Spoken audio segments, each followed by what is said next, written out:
cả nhà, hôm nay em gái Mọt và các anh Mọt đã trở lại với chuỗi nội dung được mong đợi bậc nhất, Corpse Party Book of Shadows. Trải qua hết 6 episode dài, chúng ta đã đến phần cuối cùng của Book of Shadows rồi.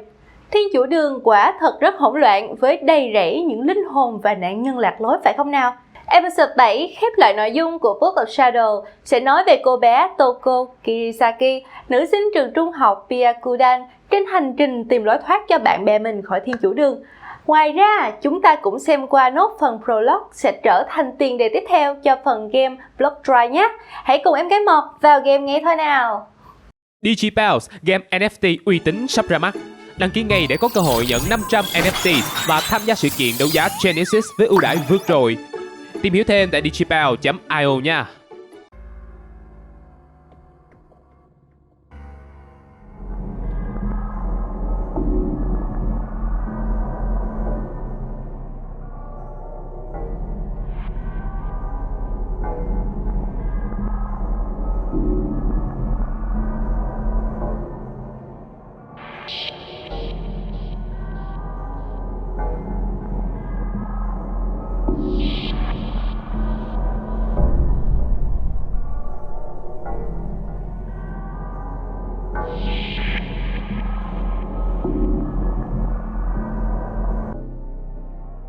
Giới thiệu nhân vật. Toko Kirisaki là học sinh lớp 24 trường trung học Byakudan.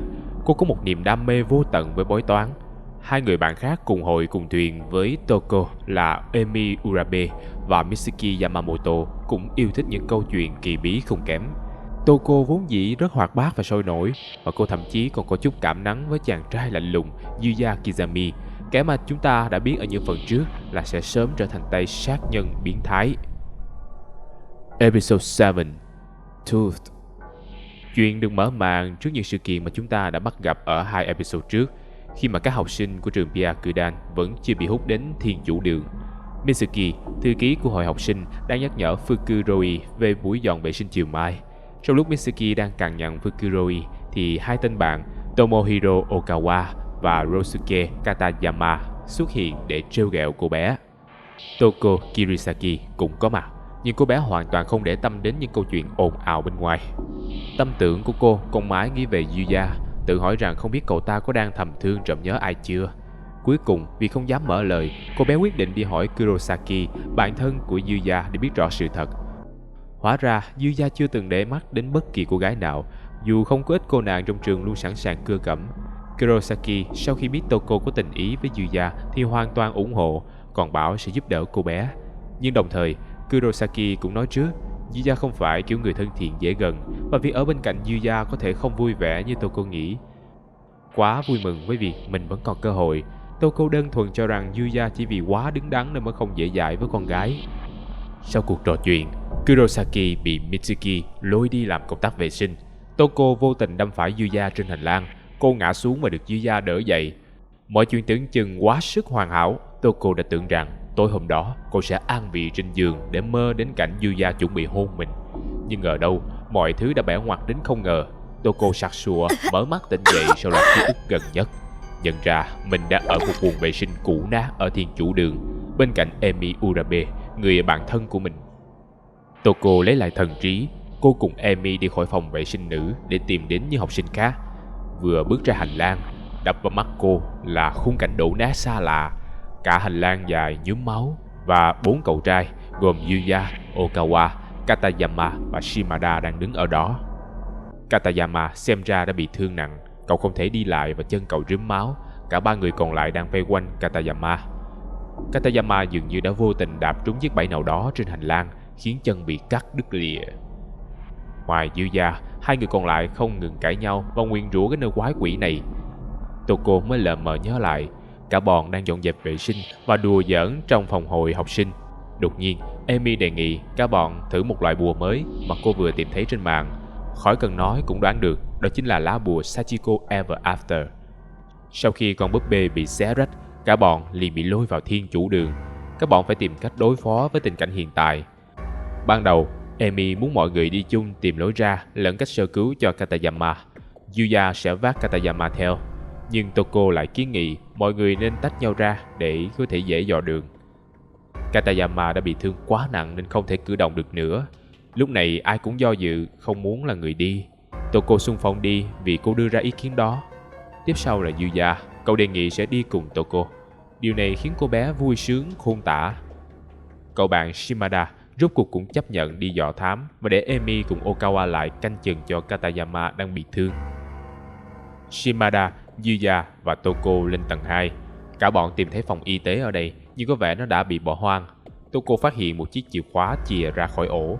Chưa biết phải làm gì thì Shimada đã chớp lấy nó, khóa cửa lại và lấy luôn chìa khóa. Toko cảm thấy khó chịu với thái độ cà rỡn của Shimada. Cô lớn tiếng trách cứ cậu ta và từ đó Shimada cũng ra vẻ bất cần. Ba người quay xuống tầng 1 và tìm đến lối thoát hiểm. Trước sự bất ngờ của Toko, ngay khi cô vừa mới đẩy nhẹ, cánh cửa đã mở ra. Bên ngoài mưa bão dữ dội, phía trước còn là rừng rậm. Xong, ít ra mọi người biết mình vẫn còn điện thoát. Thế là Shimada trở mặt. Hắn đòi bỏ mặt mọi người để thoát thân, còn cố giả bộ để kéo Toko đi cùng. Quá khích ghét, Toko thẳng thừng đuổi hắn đi. Trước khi đi, Shimada còn rút dao đe dọa Yuya. Yuya và Toko quay lại chỗ của Katayama để báo tin về lối thoát vừa tìm được. Trong lúc đi qua các dãy cầu thang, bỗng dưng họ nghe thấy tiếng của Mitsuki mà không thể thấy cô bé ở đâu cả. Đáng tiếc thay, khi trở về gặp ba người kia thì tình trạng của Katayama đã trở nên nguy kịch hơn. Okawa khóc lóc thảm thương, còn Emi lộ rõ vẻ tuyệt vọng. Cả bọn quyết định phải nhanh chóng đưa Katayama ra lối thoát hiểm. Toko nhớ đến tiếng gọi của Mitsuki ban nãy, nên cô nói với mọi người rằng mình sẽ đi tìm cả Mitsuki nữa. Yuya dịu dàng nhìn cô có vẻ tán thành, làm cho Toko cảm thấy ấm áp. Cô bé trở xuống tầng 1 vì lúc nãy giọng Mitsuki vọng từ rất xa. Thế nhưng Toko quanh quẩn mãi trong căn trường cũ nát, chạy khắp các hành lang gọi to tên Mitsuki mà chẳng có tí động tĩnh nào. Cô chỉ vô tình bắt gặp bóng ma một cậu bé trên cầu thang tầng 3.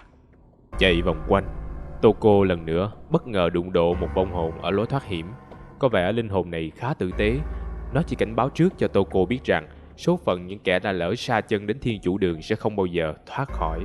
Thậm chí, vong hồn này còn đưa cho Toko một mảnh đá màu tím, bảo rằng viên đá này sẽ phù hộ cho cô khi lang thang ở nơi này. Bằng viên đá này, Toko thanh tẩy được linh hồn đứa bé ở cầu thang tầng 3 để tiếp tục đi lên trên.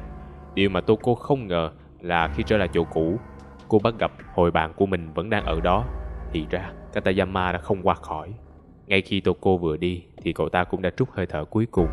Okawa vì quá sốc mà không chịu rời khỏi thi thể của Katayama, còn Emi và Toko không thể chịu nổi cảm giác ở gần xác chết nên đã bỏ xuống tầng 2. Yuya xung phong ở lại khuyên nhủ Okawa. Chuyện không thể ngờ tới đã xảy ra. Khi Emi và Toko đang ở tầng 2 thì Shimada bất thình lình xuất hiện, quần áo ướt sũng. Emi định vui mừng chạy đến, nhưng Toko đã giữ bạn mình lại. Dáng đi của Shimada rất kỳ lạ, chậm chạp và nặng nề. Toko kinh hãi khi nhận ra bên cạnh Shimada mờ ảo dáng hình của ba đứa trẻ tái nhợt.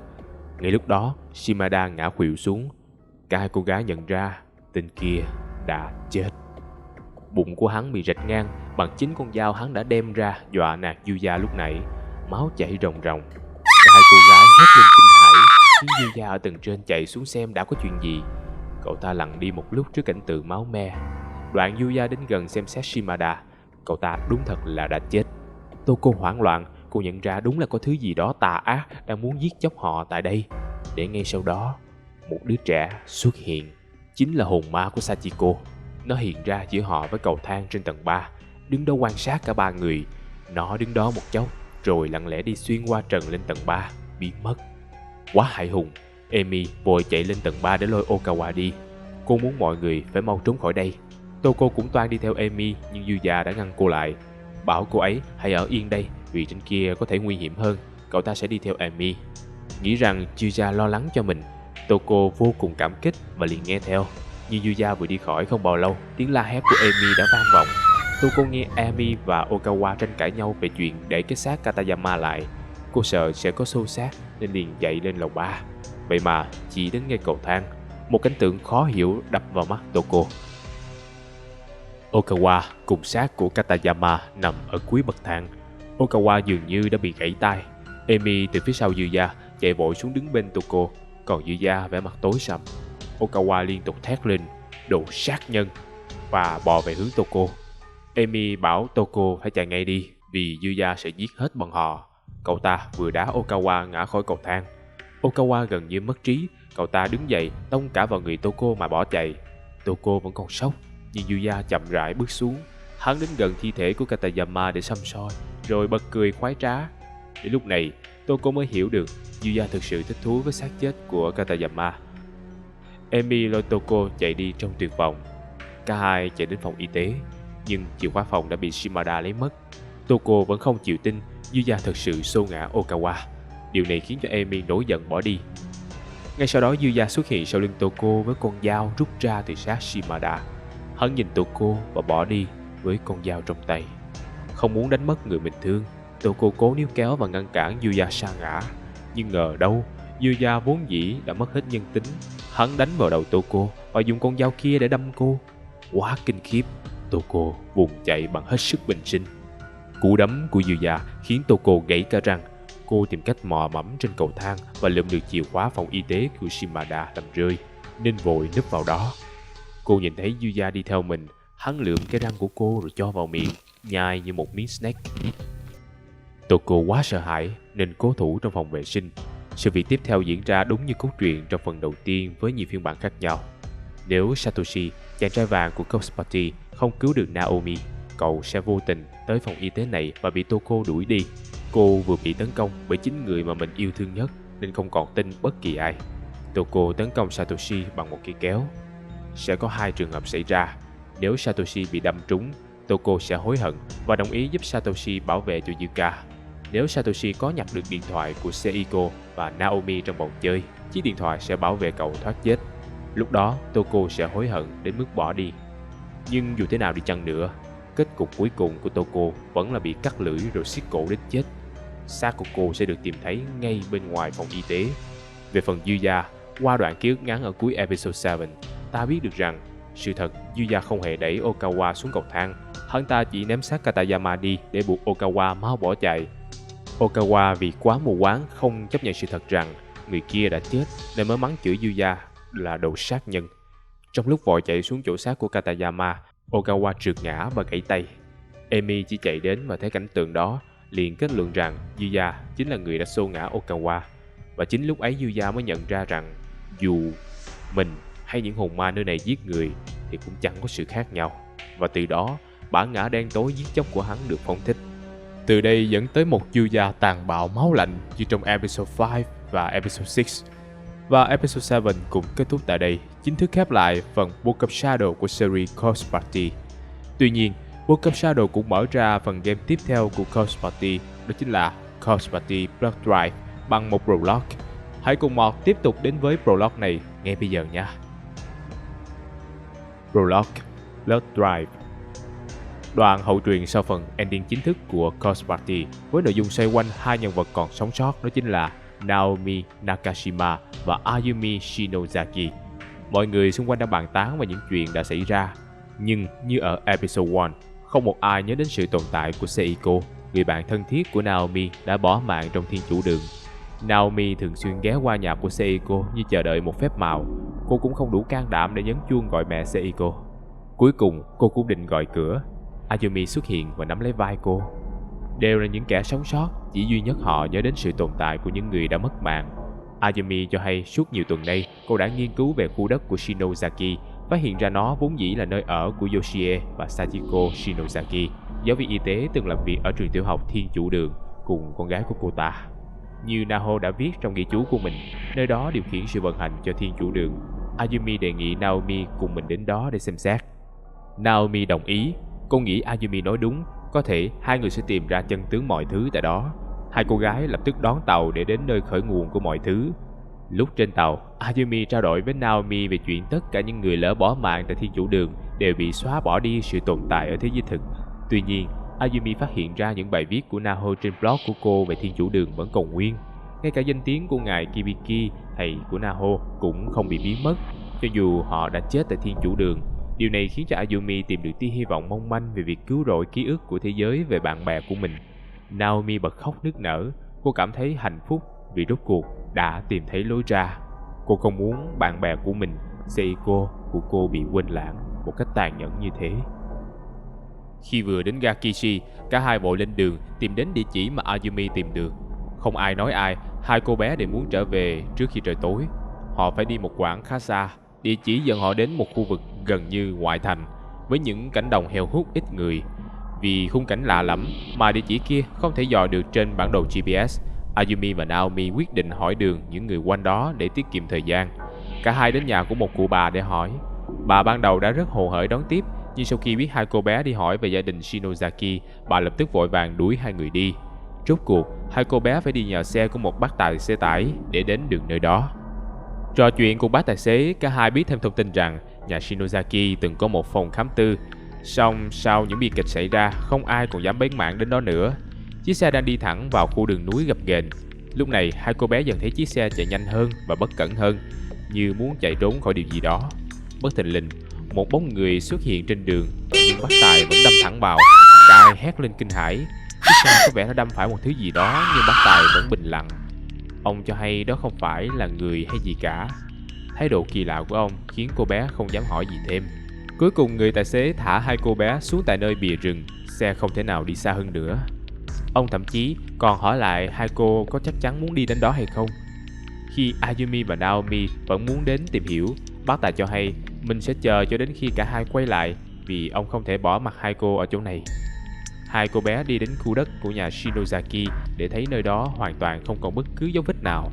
Chỉ duy nhất còn lại là một căn nhà kho cũ kỹ nằm lẩn khuất.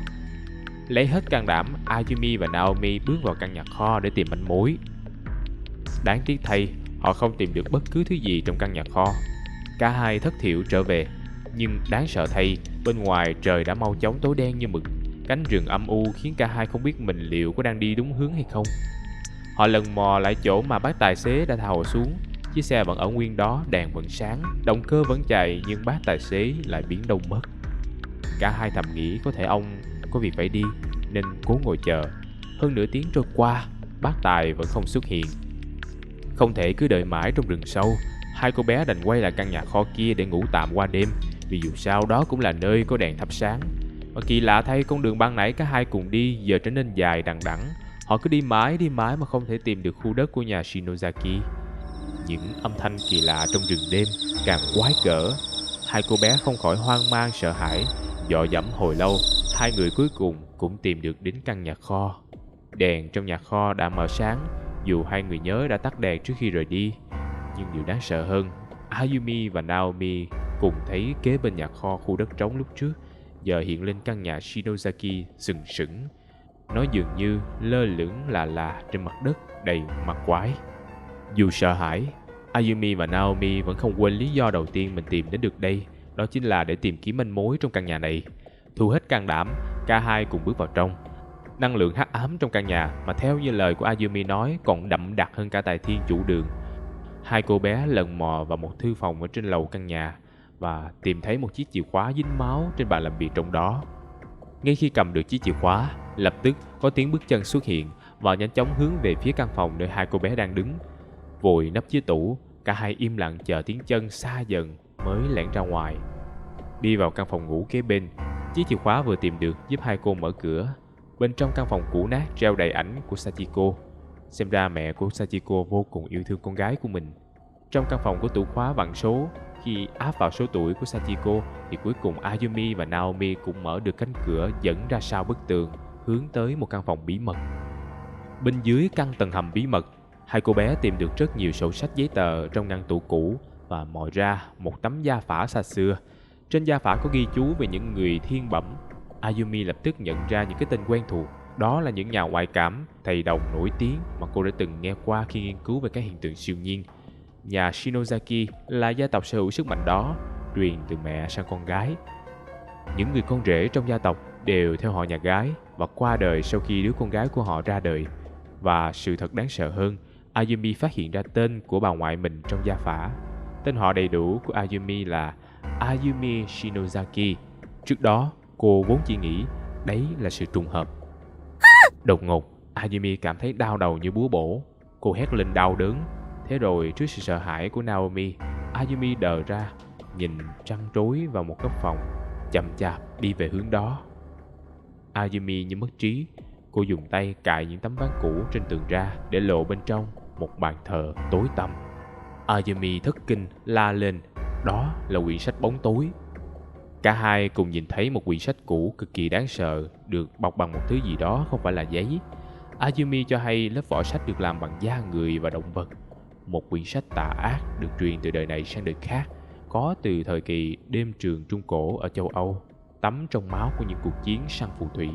Cuốn sách chứa toàn bộ ma thuật hắc ám. Ayumi xem xét cuốn sách và tìm được một lời chú mang tên vùng đất tử thi. Câu chú mở cổng đến thế giới của người chết. Cô đoán đây chính là lời chú đã tạo nên Thiên Chủ Đường. Cô còn vô tình tìm thấy một nghi thức để mang người chết trở về. Lập tức Ayumi và Naomi cảm thấy bị thao túng bởi suy nghĩ muốn hồi sinh những người bạn của họ. Naomi ban đầu sợ hãi, nhưng cô dần bị siêu lòng do lý lẽ của Ayumi. Chính Ayumi cũng hơi nao núng. Cô nghe nói ma thuật luôn đi kèm với một cái giá phải trả, nhưng quyển sách không viết hoàn toàn bằng tiếng Nhật nên cô cũng không tìm thấy cảnh báo ở đâu cả. Ayumi bướng bỉnh và nghĩ rằng mình sẽ lo liệu được. Hai người thực sự thực hiện nghi thức như trong cuốn sách. Họ cùng nhau cắt máu để hình ảnh bạn mình vào ma pháp trận. Ayumi bắt đầu đọc những câu thần chú. Những vết chữ nguệch ngoạc đầy máu xuất hiện trên cuốn sách. Tấm hình người kia cũng bùng cháy rồi biến mất. Ayumi sợ quyển sách bốc cháy nên vội lấy nó ra khỏi ma pháp. Người đầu tiên họ hồi sinh là Ma Dư.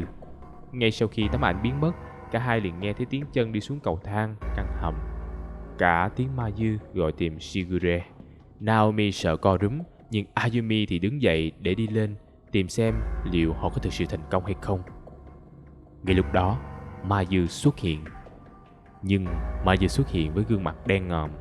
Cô ta đã ngã xuống đất ngay sau đó, quằn quại đau đớn và la hét.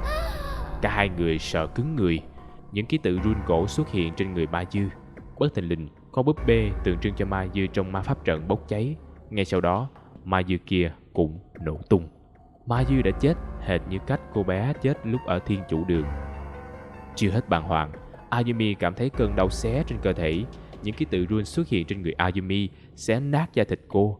Cái giá phải trả cho những kẻ thực hiện phép thuật đen. Ayumi liền nhớ đến nó và gào lên bảo Naomi mau lấy những con búp bê giấy ra khỏi ma pháp trận. Naomi vội vàng nhào tới, nhưng con búp bê đã bốc cháy. Dù cô cố hết sức, nhưng ngọn lửa vẫn phùng lên, đốt cháy con búp bê. Quyển sách bóng tối vang lên một điệu cười man rợ. Lửa trong ma pháp trận phừng lên như muốn thiêu cháy cả hai con búp bê của Ayumi và Naomi. Ngay lúc tưởng như tuyệt vọng, một bóng người xuất hiện và thả một loại bột thần bí vào chỗ đang cháy. Đó chính là Hinoe, chị gái của Ayumi. Cô ấy là người đã luôn truyền cảm hứng về phép thuật cho Ayumi, cũng thông thạo về ma pháp hơn Ayumi rất nhiều. Ngọn lửa tắt ngúm ngay lập tức. Ayumi và Naomi may mắn thoát chết. Ayumi bật khóc nức nở. Cô hối hận vì sự tự mãn của mình. Hinoe chạy đến ôm chầm lấy em gái mình. Ayumi rắm rứt dùi vào ngực chị gái khóc lóc thảm thương. Tưởng chừng mọi thứ đã yên ổn, đột nhiên điều khủng khiếp nhất đã xảy ra. Đầu Hinoe nổ tung ngay trước mắt Ayumi. Máu đổ ròng ròng xuống cả người cô bé. Ayumi hét lên thảm thiết. Và phần Ghost Party Book of Shadows chính thức kết thúc tại đây. Đây là quá nhiều bí ẩn khủng khiếp sẽ chờ bạn ở phần Blood Drive. Anh em một game cảm thấy như thế nào trước kết thúc của Book of Shadows? Anh em có muốn biết thêm về Blood Drive không? Hãy comment bên dưới cho Mọc biết nha.